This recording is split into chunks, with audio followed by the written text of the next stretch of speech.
Meet Natural Cycles, the only FDA-cleared and CE-marked birth control app that's built around your body. The Natural Cycles app pinpoints your fertile days by tracking shifts in your temperature, so you can plan or prevent pregnancy naturally. It's easy to use. Simply take your temperature in the morning with our free Bluetooth thermometer included with our annual plan, or sync with your Oura Ring or Apple Watch. The app analyzes your data and tells you daily whether it's a fertile or non-fertile day. Natural Cycles is 93% effective with typical use and 98% effective with perfect use. But beyond effective birth control, the app helps you understand your body and cycle better than ever. And unlike some period tracking apps, Natural Cycles provides an advanced data protection program to keep your information private and secure. Ready to go hormone-free? Sign up for the Natural Cycles annual plan and get a free Bluetooth thermometer, plus 15% off your subscription with the code RADIO15 at naturalcycles.com.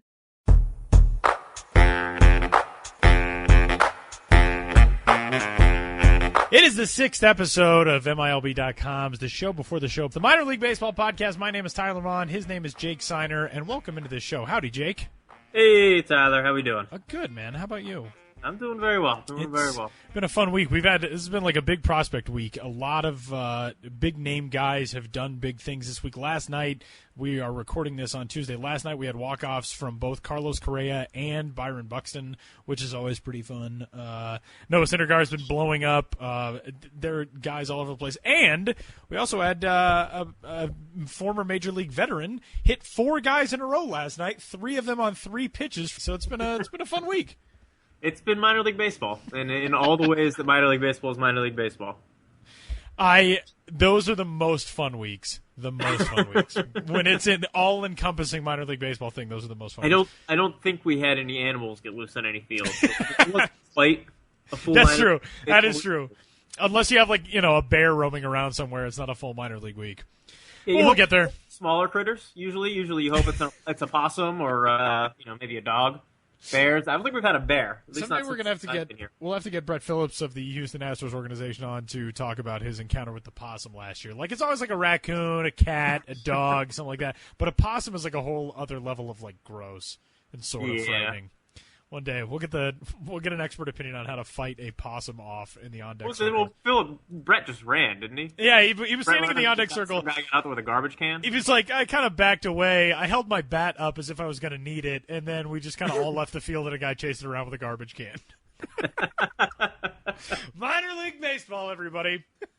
So with that, let's talk about some baseball. We're going to dive right into episode number 6 of the Show Before the Show with the first of our 3 strikes for this episode. Byron Buxton is killing the baseball, and last night, walk-off home run. Had to wait a little while until Kendry Flores of the Jacksonville Suns left the game. 8 shutout innings for him, but then as soon as he did, the Chattanooga Lookouts won it on Byron Buxton's walk-off homer in the bottom of the 9th inning.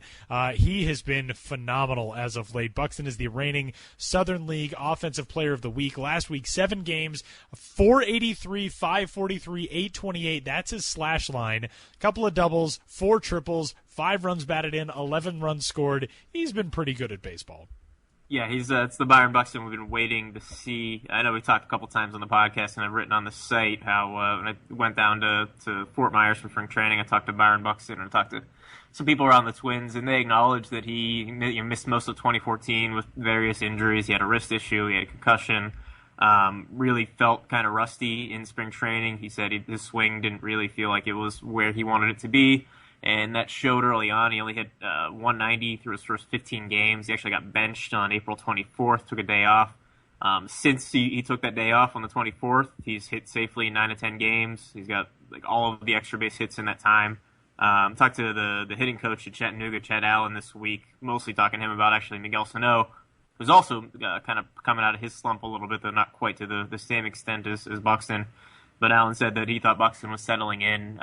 Been really impressed just with the way that Buxton kind of keeping his head above water as far as continuing to work at coming out of the slump. Thought maybe he was pressing just a little bit in the early going, but sounds like he's settled into being the Byron Buxton we've all come to appreciate. He's also got 5 stolen bases in the last week too. So you mentioned the 4 triples. So the wheels are clearly okay. The swing seems to be coming along. Seems like Byron Buxton is right where we probably expected him to be at some point this season. You know what I like to, Doug Minkiewicz, his manager for AA Chattanooga, said after one of his games last week, quote, he's still got a long way to go, but he's getting rewarded for putting good swings on the ball. Hopefully he keeps doing what he's been doing the last week. We're starting to see him relax and just play the game. There's a lot of things. I mean, it's only 2 sentences. There's a lot of things to like in that. One, I think the focus is still there on his development. It's not just, all right, Buxton's healthy and he's hitting well. Let's, try to rush him along as quickly as possible. They know what he still needs to work on. And two, I think the comment, we're starting to see him relax and just play the game, is very telling too, because with everything that he went through last year with the injuries throughout the Florida State League season, and then into the Eastern League, and then the Arizona Fall League, after you go through something like that, I imagine that it is very difficult to just be yourself again. I would imagine when you get healthy, you sort of want to show everybody, this is what I can do, this is how talented I am, I'm back, I'm fine. But to be able to be, it's May 5th now, for it to be at this point where we're already hearing he's starting to relax and get back to being himself and play the game, I think that's really telling and it's really encouraging.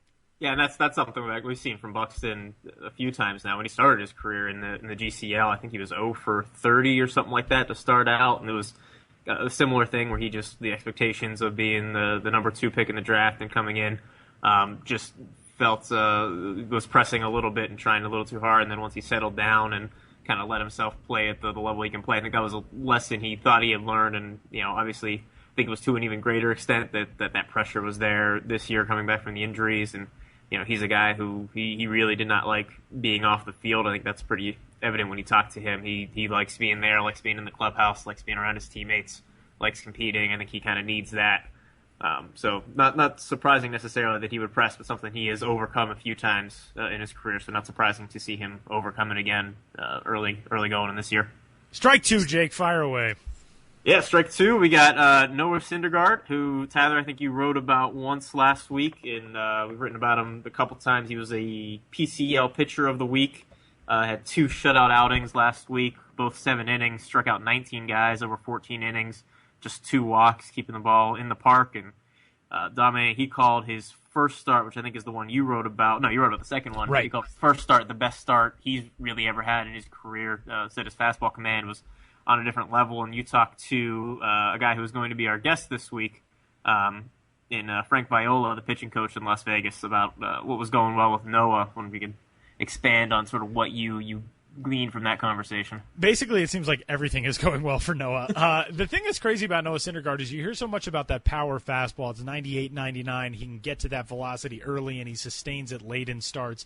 But what Frank Viola told me that really, I think, hit home, Noah said in his first of these 2 starts that got him the PCL Pitcher of the Week award that the fastball was there and he was able to command it and do whatever he wanted with it.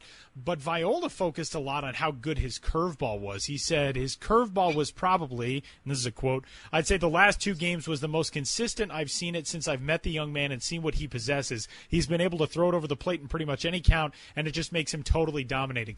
That is the level that you need to hit at the upper echelons of the minor leagues in order to be what Noah Syndergaard is. If you command your fastball and you've got a good fastball with life at the lower levels at Class A, either at full season or at advanced Class A, you can succeed in those levels. But you have to have the command of your breaking stuff at the advanced levels to be as good as somebody like Noah Syndergaard is. Over his 2 starts that netted him the Pacific Coast League Pitcher of the Week award, 2 games, one of them a complete game. It was 7 innings. He threw a shutout in that game. That was against Albuquerque in the first game of a doubleheader on the 27th of April. But combined over his 14 innings over 2 starts, 6 hits, no runs, 0 hit by pitches, 2 walks, and 19 strikeouts.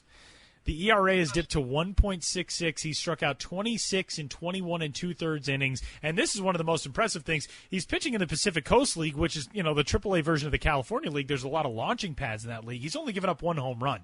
So Noah Syndergaard, he's knocking on the door. And one of the other things that I thought was really interesting was it's not just his success. It's the success that the guys around him are having, most notably Steven Matz. And Frank Viola made a comment and said, quote, we've got a little friendly competition competition building up here amongst ourselves. In certain situations, people might say it might be the worst thing for an organization, but in my opinion, I think it's a great scenario because they're pushing each other to be the best they can be. They're trying to better each other every time out. Now, Steven Matz, the Mets number 3 prospect, the second-round pick back in 2009, so I think a lot of people kind of forget about him. But, Jake, we talked about him, I think, in last week's episode. And so far this year, Matz is 3-1, a 1.84 ERA. Opponents are batting 184 against him. He struck out 31 and 29 and a third, and he's only allowed 6 runs on 18 hits. So it's not just Syndergaard who's succeeding. Matz is there as well. They're kind of 1A and 1B, and they seem to be, according to their pitching coach, challenging each other to get better. Yeah, I'm interested to get your take on this, or just to talk about this, because I don't know what the heck the Mets do now, because I think the thing is they were hoping that if Syndergaard or Matz got off to such a hot start, and I mean, it seems like Syndergaard has legitimately taken a step forward with his command to the point where there's just nothing he's going to accomplish in AAA. You're just wasting bullets. But it's not like you can really take John Neese or Dylan G or one of those guys out of the rotation right now. The Mets rotation has been pitching really well. I don't know what I mean, there's been rumors about trading G for a while now. Maybe that opens up a spot for one of those guys, but interested to see how they handle that, just because it's a little different with pitchers, just because when you have healthy pitchers and you have ones, I mean, Syndergaard, if he pitches like he has the last 2 starts, he goes to the major leagues, and he's essentially another ace in that staff, or very close to it. He's got there are other things about being an ace, eating the innings and everything over full season, but he's producing and he's pitching at that level, at least right now, and to waste those bullets in AAA just seems like such a waste. I'm curious if they'll try to create space or how they'll handle that, or if they just want to see him repeat that at AAA for half a season before deciding that, somebody has to score off of him, so we'll get him to the majors, so somebody at least hits him. And, oh, by the way, they're missing Zach Wheeler. They already have all of this pitching. They have so much depth, and they're missing Zach Wheeler, who's out for the season with Tommy John. Right, Could you imagine if he was there, too? Right. It won't be that good all year. That's why you establish that depth, is so that, when guys do get injured, these things do tend to figure themselves out. But it seems like the Mets have maybe even put themselves in a position where they are forcing the issue or having to force the issue, because they might not be able to just have these things figure themselves out if everybody stays healthy and keeps pitching this well. All right, Jake, strike 3. One of the guys who popped up in Stockwatch this week, a prospect in the Cincinnati Reds organization, Philip Ervin, center fielder, a first-round pick in 2013 out of Samford. And Ervin's off to a great start for Class A Advanced Daytona, a 305, 380, 589 slash line, a 969 OPS. He's homered 7 times already in 25 games, 17 runs batted in. Tell us about Ervin's start. Yeah, so when you're trying to pick out guys early in the season who might be, the breakout prospects or something you're looking for, what you're really looking for is not just advanced numbers or positive numbers, but you're looking for a reason why those numbers might be there and a reason to believe they're going to continue. I think Ervin, as far as all the hitters in minor league baseball so far this year, might be the best candidate for you should believe in these numbers. The thing with Ervin was drafted, he was a late first-round pick in 2013 out of Samford, as you mentioned, and he was just outstanding in his half a season after he signed. Hit .331 with 9 home runs in 46 games between Billings and Dayton. And scouting reports really matched what he was doing offensively. He stole 14 bases. He's probably speed is his best tool, but he has 5 tools. All 5 tools are probably average or better. His next best tool is probably the hit tool. He was expected to hit for a pretty high average, be a guy who had a pretty good approach coming out of a small college. And things really just fell apart for him last year. He had a wrist injury late in 2013.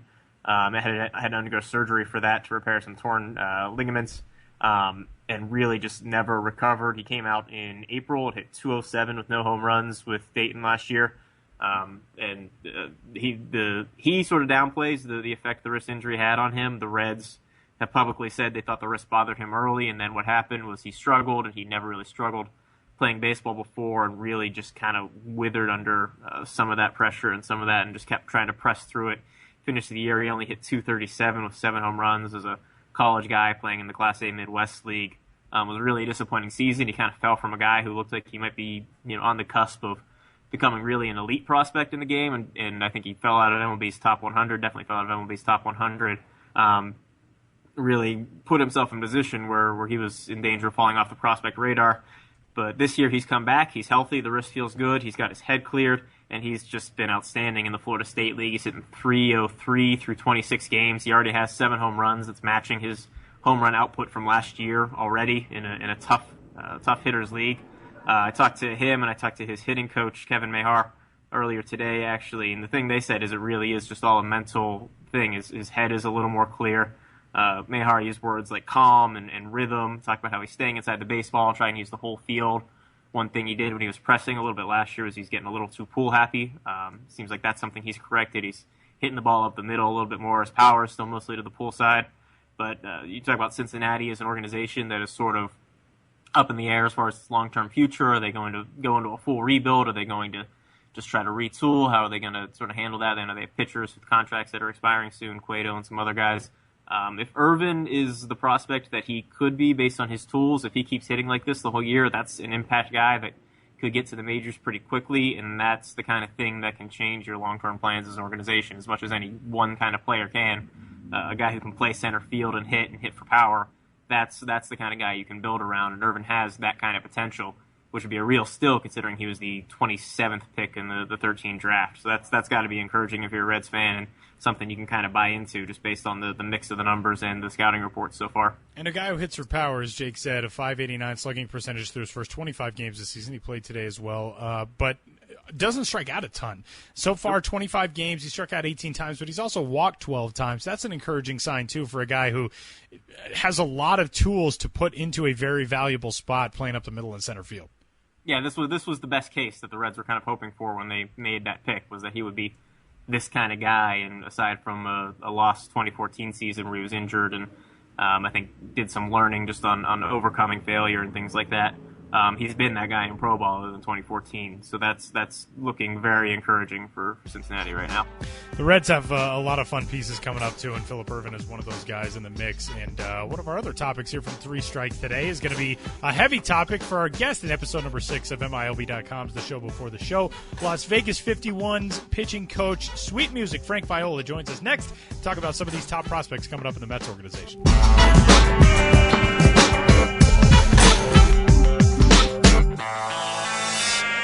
Really excited for our next guest, and I know that a whole lot of Mets fans are going to be excited as well, as Frank Viola joins us from the Las Vegas 51's AAA pitching coach, and of course you all remember him as Sweet Music. Welcome to the show, Frank. How are you?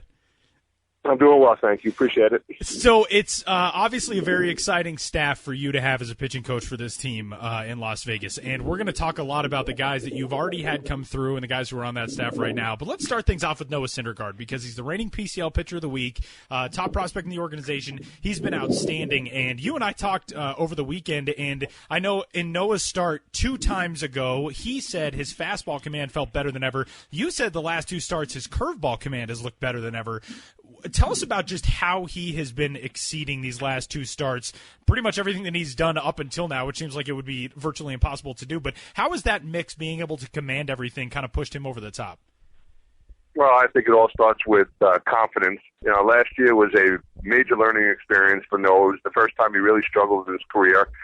And then you add that to the Pacific Coast League, which is by far one of the best hitters ballparks in the game in the game of baseball today.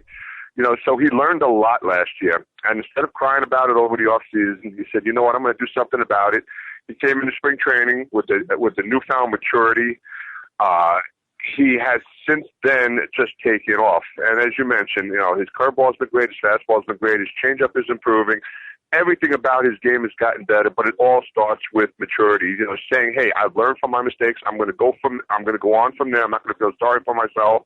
And he's gone out, and his work ethic is improved.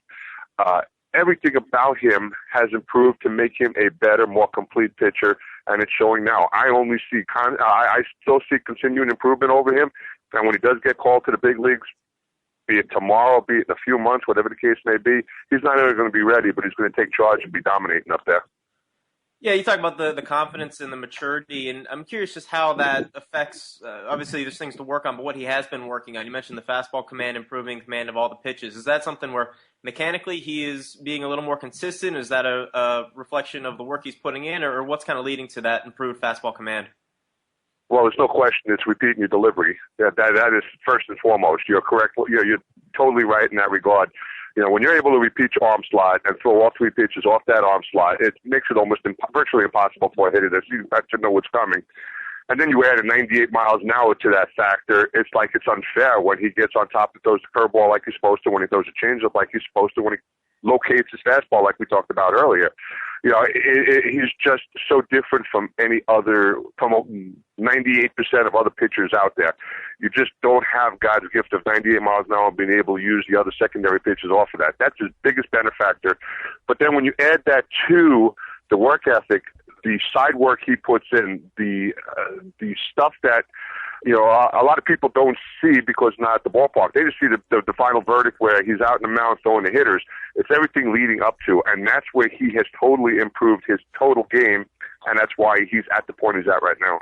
Frank, tell us a little bit about Steven Matz, too, because this, staff, you basically have what could potentially be eventually a couple of major league number ones or number one and number two, and they're anchoring right now this Las Vegas staff. And Matz, I think some people had forgotten about over the last few years because he was drafted, 6 years ago now, but he's really on the precipice of pretty big things. For people who might not be as familiar with him as Syndergaard, tell us a little bit about what he's done so far. Well, Steven's a left-hander out of New York, and as you mentioned, he got drafted out of high school. He was the Mets' third rounder, and then he came up with he needed Tommy John surgery within a few months of being signed. He had some complications from it. Long story short, he missed a couple of years of baseball, came back a few years ago, started in the South Atlantic League in Savannah, and has gradually gone up the ladder.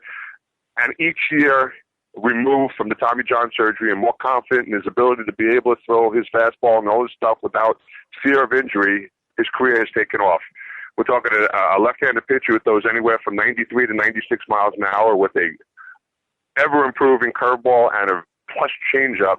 So we're talking about a lefty-righty combo in Steven Matz and Noah Syndergaard, as you mentioned, are 1-1 ace, number 2 starters in most any team in baseball down the line. So it's really been fun being here, working with these kids, seeing them push each other. I mentioned earlier, we did an interview with MILB last weekend, and we talked about the friendly competition that's building up between Noah and Steven. Each time out, they want to better each other. And when you try doing that and you have somebody to push like that, it only makes both of you better if you take it in the right regard. And they're doing it that way. They're making themselves better. They're improving every day. And we talked about Noah being ready. When Steven gets the call, he too will be ready, and both of them are going to have long major league careers. Yeah, there was Wally Backman, the manager there at Las Vegas, made some headlines, at least in our circles, over the offseason when he actually said he preferred Steven Matz as a prospect to Noah Syndergaard, and obviously he thinks very highly of both. I don't want to necessarily put you on the spot and make you pick one going forward, but I'm wondering if you can... But you're going to put me on the spot, aren't you? Go ahead. We'll just ask you to kind of compare and contrast where they are from a polish standpoint and a stuff standpoint, and kind of what the strengths of each are, maybe compared to each other. You know what? If I have some common sense, I'd probably take the fifth and let the fans decide who's better. But I will do this. I'll be diplomatic. Noah has probably a little more experience from the fact that he's played in the Pacific Coast League, which, as I mentioned earlier, is a hitters league. You learn so much about yourself when you are out of control of some elements. I think that helps him. Where Steven comes into play is from his injury past, all he had to work through to get back to where he's at right now makes him appreciate everything that much more. Work ethic, they're both comparable. Stuff-wise, honestly, they're both comparable. It's going to be, I think, the telltale sign of who do you want over the other would be, do you prefer a lefty today versus a righty today? I mean, honestly, they are that close in talent, that close in ability. I have absolutely zero complaints about either one with their work ethic, with their approach, with the way they are as teammates. I mean, I can go on and just rave about both of these kids because they're both very, very professional in what they do. And they're both so young. It's really been a lot of fun. And I'll tell you what, guys, it keeps me young, too, enjoying what they're doing. Frank, let's talk a little bit about the PCL and what it's like for you as a pitching coach there, because so many people would think that's kind of where, sending young prospects would be the biggest challenge, either there or the California League. These guys have done a really good job in not being fazed by that so far. I mean, I know already this season combined between the two of them, Noah and Steven have only allowed one home run in the PCL in Las Vegas, which is a hitter's ballpark. The wind blows out. It does so at a lot of ballparks there. But what's it like preparing guys for that challenge of pitching in a whole lot of hitters' ballparks, as you kind of alluded to earlier? Well, first of all, I'll say it's still early in the year, so I don't want to jinx it too bad. But honestly, the big thing about the Pacific Coast League is not to make a big deal about the Pacific Coast League when you're talking about pitching. it doesn't change who you are, what you are. You have got to command the strike zone. You have got to attack it. You got to get ahead strike one to be able to pitch and throw your game. When you're behind, and I don't care if it's any ballpark, if you're behind 1-0, 2-0 constantly, you're going to get hurt. The big thing Steven and Noah, just because we're talking about them, have done early in the season is they're attacking the strike zone down in the zone. And when you throw quality pitches down in the zone, it's very tough for hitters to lift those pitches. So when they do make a mistake, they make a mistake on ground balls, seeing eye hit, balls down the line, what have you. It's tough to lift those pitches. And then when you're able to establish the fastball down in the zone, you can get away with the curveball and change up maybe up in the zone every once in a while because it's changed the hitter's eyes, and it's very difficult for them to make that adjustment when you're talking about two guys that throw mid to upper 90s. So I think that's the big thing. I preach get ahead strike one, do not give them free passes, because if you give them free passes, that's when the big innings occur. And there are a lot of big innings that occur in the Pacific Coast League because you're walking the leadoff hitter, and that's my biggest pet peeve. And the guys have really done a great job, at least early on in the season, especially over these last 2 weeks when we've won 12 in a row, of negating the walks. Yeah, I wanted to ask sort of about that. When we talked to Steven Matz after one of his recent starts, he said one thing that you had instructed him was to work more off the fastball. He thought he was getting a little too off-speed happy early in counts. I'm just curious, in general, with pitchers in the PCL, if that's something that happens maybe because of lack of confidence or just concerns over what's going to happen if a ball gets in the air, if that's a common thing and just how you get pitchers kind of over that. Absolutely, no question. What you find yourselves doing is trying to pitch away from contact. And when you start pitching away from contact, at times you get away from your strengths. Like, say we have a book on I'm just going to throw a name out there, John Singleton of Fresno. Now, he's a dead fastball hitter. But your strength is a fastball. So do you get away from your fastball because he's a dead fastball hitter? No, you got to go strength versus strength.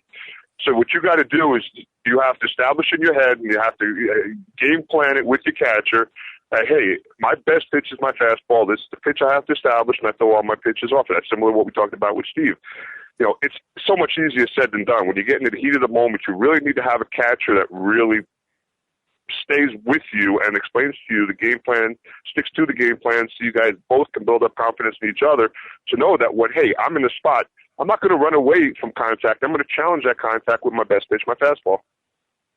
He is Frank Viola, the pitching coach of the AAA Las Vegas 51s, affiliate of the New York Mets. And from our standpoint, too, Frank, it's so good to see you doing well. Open heart surgery last year, but it's great to see you back and having fun. And enjoy this staff for as long as you have these guys. They've been a heck of a lot of fun for us to watch, as I'm sure it has been for you. And best of luck the rest of the way this year. Great talking to you guys. I appreciate it very much.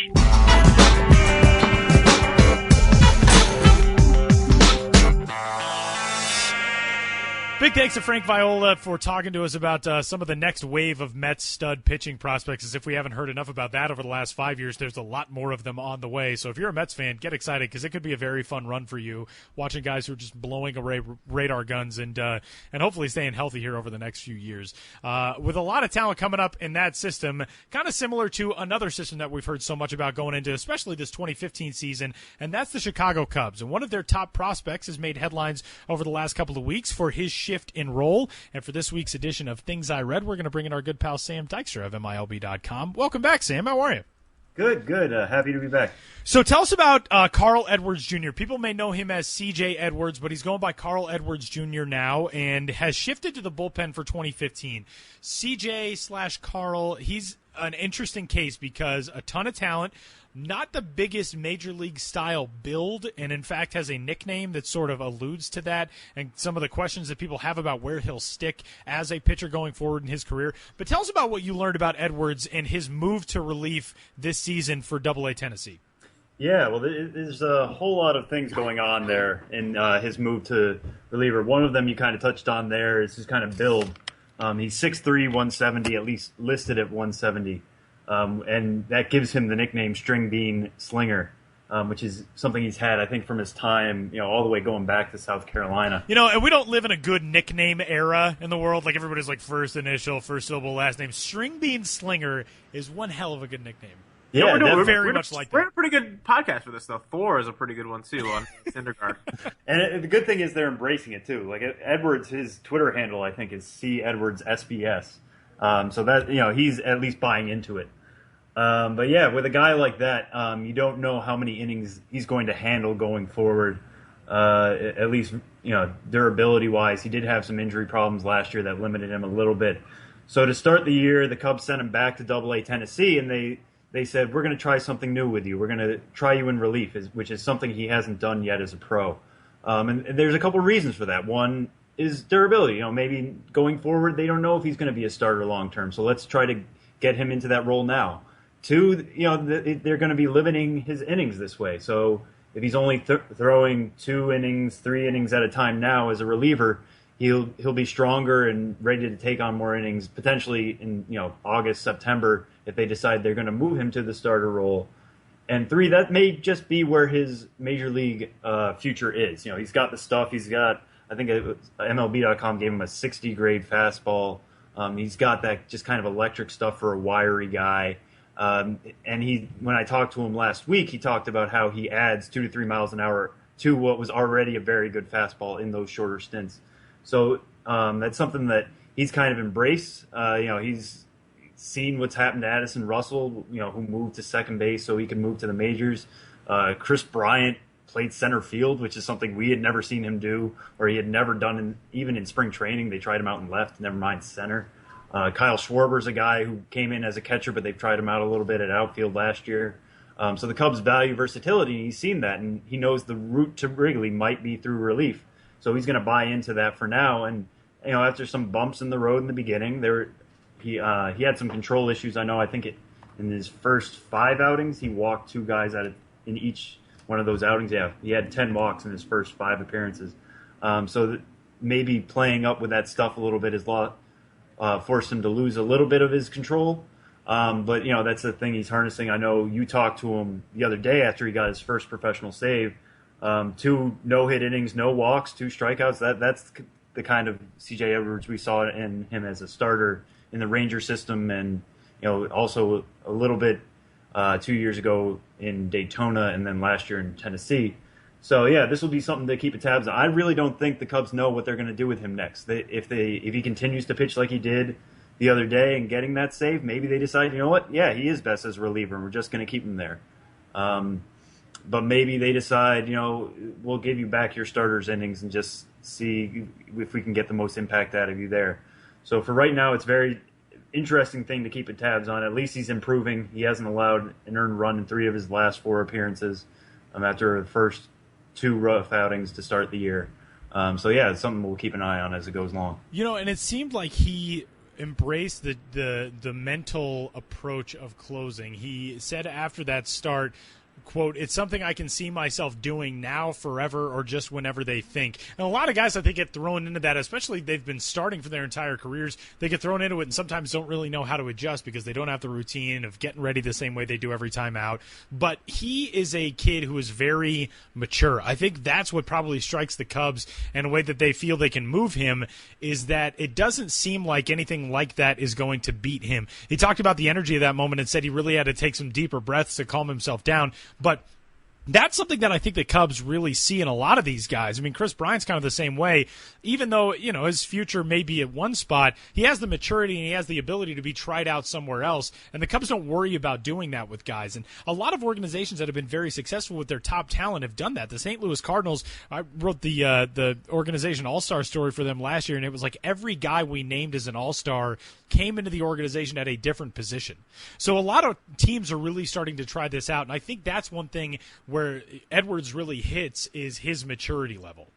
Yeah, and you kind of touched on it there in terms of, Edwards is one of my favorite interviews in the minors, just because I think he understands every kind of moment he's in. We're talking about a guy who was drafted in the 48th round back in 2011. That round doesn't even exist anymore. I mean, I did a pretty cool story when we gave him the Milby Award 2 years ago of just, a guy that was, in the deep parts of South Carolina, had to be found by a scout, and just in the 48th round, he just turned to the Rangers and said, let's just take a chance on it, see what happens. And he was a guy, as a kid, he was playing against adults, and I think he understands that, with his origins and where he's come from. And, he wasn't even, if the draft existed today, he wouldn't be taken. So he knows if he has a chance to get to the majors, and if it's in relief, he's going to take it and he's going to buy in immediately.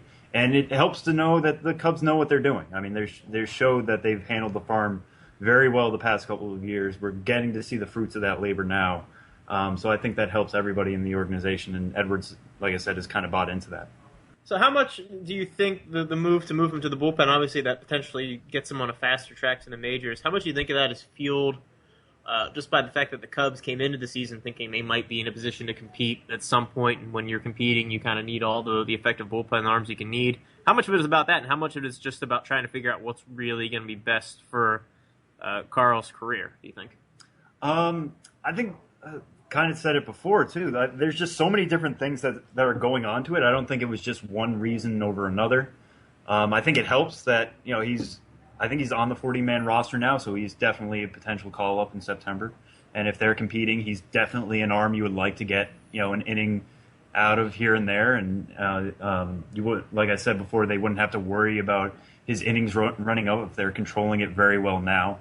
But yeah, I think between the worry about I think it was a shoulder injury he had last year, the problems he was dealing with there. There's just so many things they had to balance with him coming into this year that if they were just giving him 6-inning starts now, they were going to worry by the time it got to August about, okay, we have to cut his season short. Now let's limit it now. We'll take the benefits later. And a major league, a job in the bullpen come August, September is definitely in the cards now. He is Sam Dykstra. You can give him a follow on Twitter at Sam Dykstra, MILB. Earlier today, retweeted the Delmarva Shorebirds, who are starting Sebastian Darth Vader today. And Sam very astutely said, that's just way too easy for Star Wars Day. That's a fantastic job by Delmarva. Yeah, I wish I had Ben's pun ability, I guess. It just did not come to me immediately of what I was trying to come up with. I was hoping they would become like the Millennium Shorebirds or something.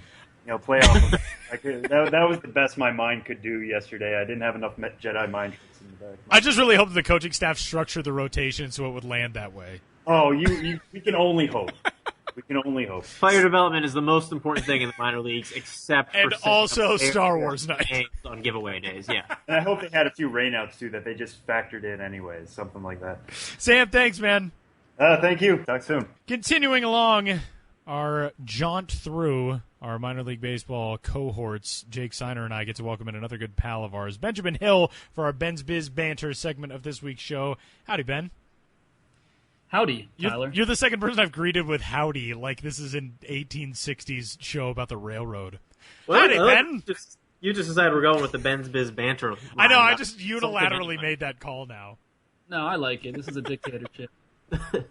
Ben, we're going to dive into Crooked Numbers is back for 2015, which has been one of my favorite things on MILB.com since I started working in the minor leagues in 2009. I love Crooked Numbers, but there was actually a Crooked Numbers-esque thing that did not make it into this week's edition because it just happened last night in the Pacific Coast League. Pat Mish of the New Orleans Zephyrs drilled 4 Oklahoma City batters in a row to open the game, all in one inning, and set like a slew of PCL records. Tell us about what happened last night.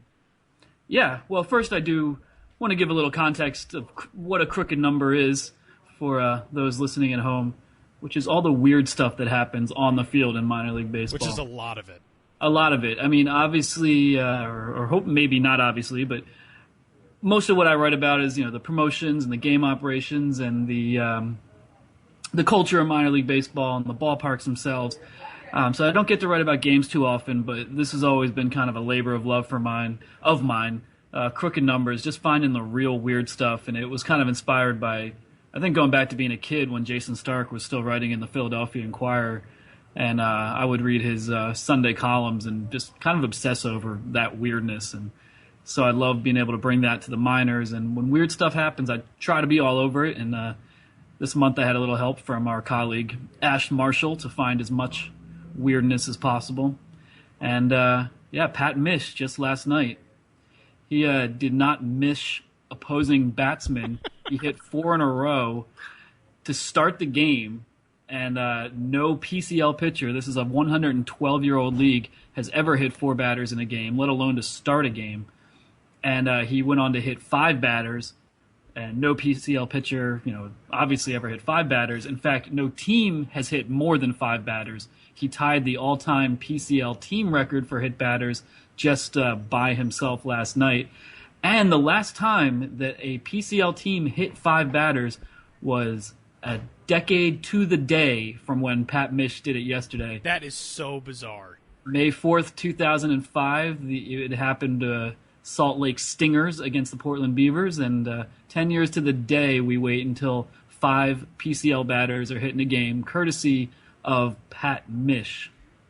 Which is very ironic. The last name is... I wanted to use Hit by Mish last night for when we had the trending topics box on MILB.com. I was in charge of that. Wanted to use Hit by Mish, and then I was like, Pat Mish probably doesn't feel real great. He probably wouldn't look at that and laugh at it. But it's like, the name fits so perfectly for this. Yeah. Wait, do you write articles to make sure the players don't have their feelings hurt by the headlines? Just assuming that Pat Mish will look at trending topics and go, oh, that's not nice.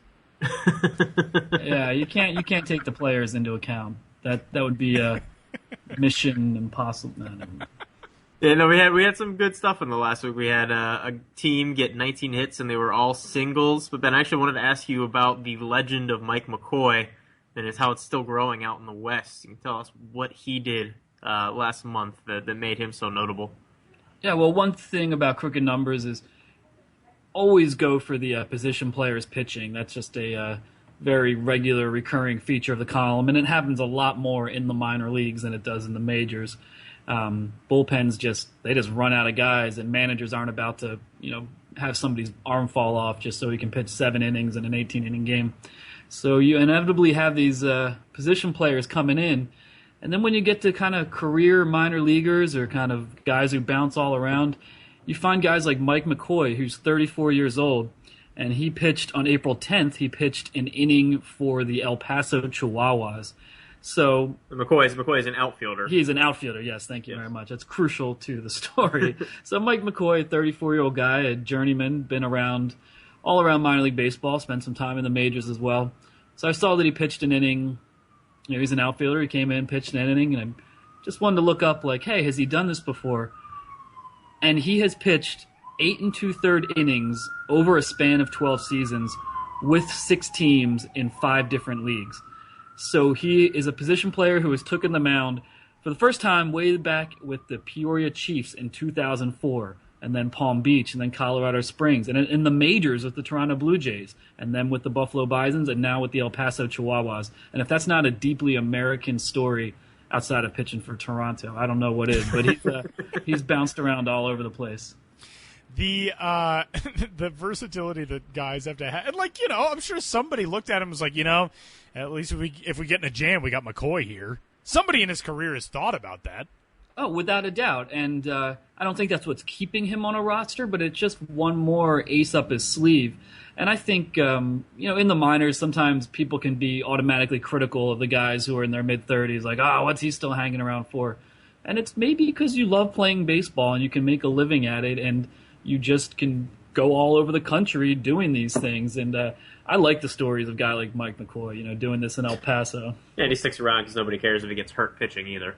Yeah, that's true. No one's going to lose their job if Mike McCoy probably goes on the DL as opposed to a legit pitching prospect who stayed in a few too many innings during an extra inning game. But there's a lot of absurdity in the minors with position players pitching. Basically, anytime you get to, I'd say, and Tyler, you know as well as I do, having called games, but I think once you get to the 14th inning, 15th maybe of a minor league game, it's just like, when are those position players coming in and taking the mound? It's just inevitable, it seems like. It's almost like everybody talks about, international baseball has tiebreaker rules. The WBC, the Olympics have had tiebreaker rules. In the minors, it's basically just put a position player on the mound. That'll break the tie almost instantly. Ben, tell us a little bit about some of the rest of the stuff at Crooked Numbers. We had a very weird game on April 18th. Speaking of position players pitching in the PCL, a catcher for the Salt Lake Bees, Charlie Cutler, came in to pitch with a 3-run lead, promptly loaded the bases and gave up a walk-off grand slam on the bottom of the 18th. We had a no-hitter that a team lost in West Virginia, which is the first time that has happened since 2008. There's a ton of other good stuff in Crooked Numbers this week.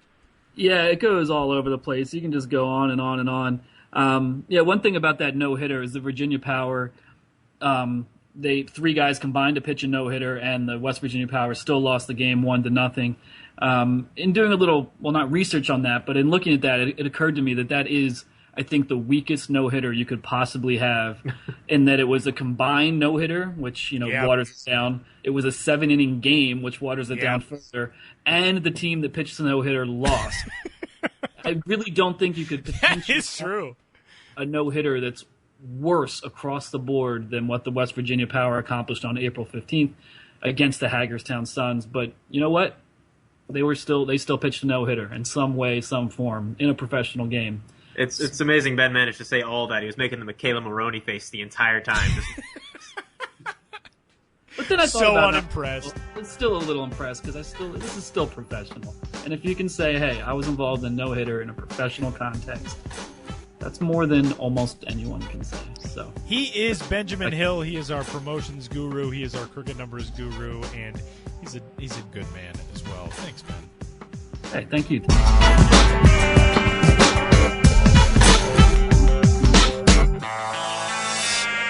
Final segment of the show for episode number 6 of the Minor League Baseball podcast, the show before the show. Tyler Mon, Jake Steiner with you, and getting set to wrap things up. We're hoping within possibly next week to catch up with top prospect overall in the entirety of the game, according to MLB.com. Byron Buxton of the Chattanooga Lookouts, who, as we mentioned earlier in the show, reigning Southern League Player of the Week. Hoping to catch up with Byron next week. And there are also always a ton of top prospects on MILB TV, MILB.TV. Jake, who's coming up later on in the week? Yeah, we got our matchup of the week for on Thursday. If you can get MILB TV at the office, man, we've talked about a few times already today, Noah Syndergaard is going to be making a 105 start with Las Vegas at Albuquerque, which is going to be Albuquerque's got a pretty good feed. That'll be some must-watch MILB.TV. And I believe as well that he could be going against John Gray. They matched up in the rotation in that game that Syndergaard dominated in the complete game shutout, 7 innings on April 27th. So if that's the case, John Gray, the top Rockies prospect, has had a very rough season so far, but actually threw pretty well his last time out, 5 innings, only gave up 2 runs. So keep an eye out for that possible matchup as well. Albuquerque has not announced probables for that game, but keep an eye out because that could be a lot of fun. That's going to wrap it up for episode number 6 of MILB.com's The Show Before the Show podcast. Give us a follow on Twitter. Jake is at Jake_Signer. I'm at Tyler Mon. Of course, you can follow MILB at MILB. Like us on Facebook. And for the podcast as well, you can subscribe, rate, and review on iTunes. You can also check us out on the website at MILB.com. And that'll do it for episode number 6. Thanks, Jake. I'm going to sign off with a howdy, a big howdy. Howdy-os, Tyler. Have a good one. Talk to you guys next week. You know Gray Bar for electrical parts. But there's one more thing you may not be thinking of us for that can help maximize your next project's total value. Our pre-project planning services are designed to help you win the bid, save on labor costs, and keep your installers productive across your entire build. The sooner you call us, the better. Because when we're there from the beginning, we can anticipate your needs and help you solve problems before they become problems. Yep, Gray Bar does that.